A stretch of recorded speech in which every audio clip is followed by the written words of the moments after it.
लखनऊ की गलियों में हजरतगंज चौराहे पर एक छोटा लड़का आदित्य अपने पिता के साथ भीख मांगता था।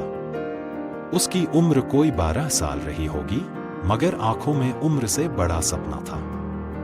उसका पिता रघुनाथ एक अपाहिज था जो एक कोने में बैठकर झोली फैलाता और आदित्य वहीं से गुजरने वाले लोगों के जूते साफ करता। एक घड़ी से एक अमीर महिला उरी नीता अग्रवाल, शहर की मशहूर उद्योगपति।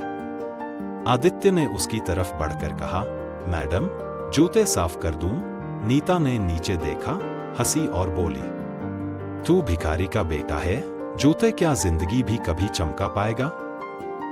वो ताना सीधा उसके आत्मसम्मान पर वार था। उस रात आदित्य चुप था। उसके पिता ने पूछा, क्या हुआ? क्या हम हमेशा ऐसे ही रहेंगे बाबा? बेटा, हम गरीब हैं, लेकिन अगर तू चाहे तो अपनी सोच से अमीर बन सकता है। अगले दिन पास की सरकारी स्कूल के एक बूढ़े चपरासी मिश्रा जी ने आदित्य को किताब पढ़ते देखा। वो मुस्कुराए और बोले, अरे तुम तो समझदार लगते हो, क्यों नहीं स्कूल में पढ़ते? आदित्य बोला, मेरे पास फीस नहीं है। मिश्रा जी बोले, तू पढ़ना चाहता है, मैं तुझे शाम को पढ़ाया करूंगा। बस वहीं से शुरू हुई आदित्य की दूसरी जिंदगी। हर दिन आदित्य सुबह भीख मांगता, दोपहर में काम करता और रात को मिश्रा जी से पढ़ता। 2 साल में ही उसने 8वीं कक्षा की परीक्षा प्राइवेट से पास कर ली। अब उसने ठान लिया वह बड़ा आदमी बनेगा। स्कूल में दाखिला मिला, लेकिन वहां के लड़के उसका मजाक उड़ाते, भिखारी स्कूल आया है। लेकिन उसे 2 दोस्त मिल गए, रवि और प्राची।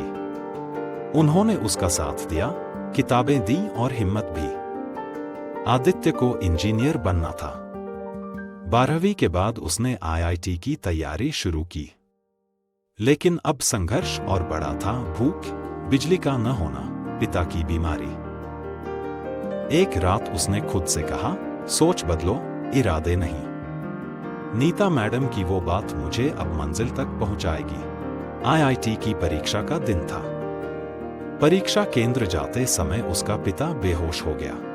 वो अस्पताल भागा। डॉक्टर ने कहा, तुम्हारे पापा को तुरंत इलाज चाहिए।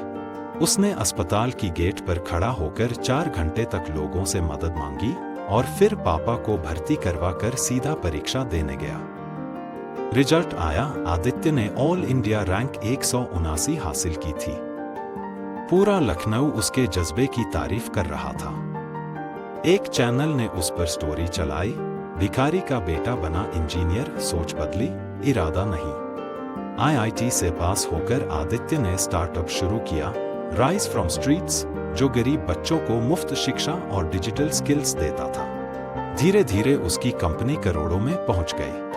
दिन वही नीता अग्रवाल अपने बिजनेस की समस्या लेकर आदित्य की कंपनी में आई।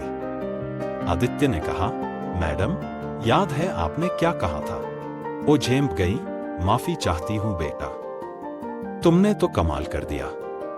आदित्य मुस्कुराया, आपका ताना मेरे लिए वरदान साबित हुआ। अगर सोच बदलो तो कोई भी इरादा असंभव नहीं होता। आज आदित्य लखनऊ की प्रेरणा बन चुका था। वो हर साल हजारों बच्चों को सिखाता, गरीबी एक स्थिति है, पर हार मानना एक चुनाव। उसकी कहानी हर दिल को यही सिखाती, सोच बदलो, इरादे नहीं। जो हालात को दोष देते हैं वो वहीं रह जाते हैं। जो सोच को बदलते हैं वो अपनी किस्मत खुद लिखते हैं। आदित्य, एक भिखारी का बेटा जो कभी हारा नहीं। यदि वीडियो अच्छी लगी तो वीडियो को लाइक, शेयर और स्ट्रगल टू शाइन चैनल को सब्सक्राइब करें। धन्यवाद।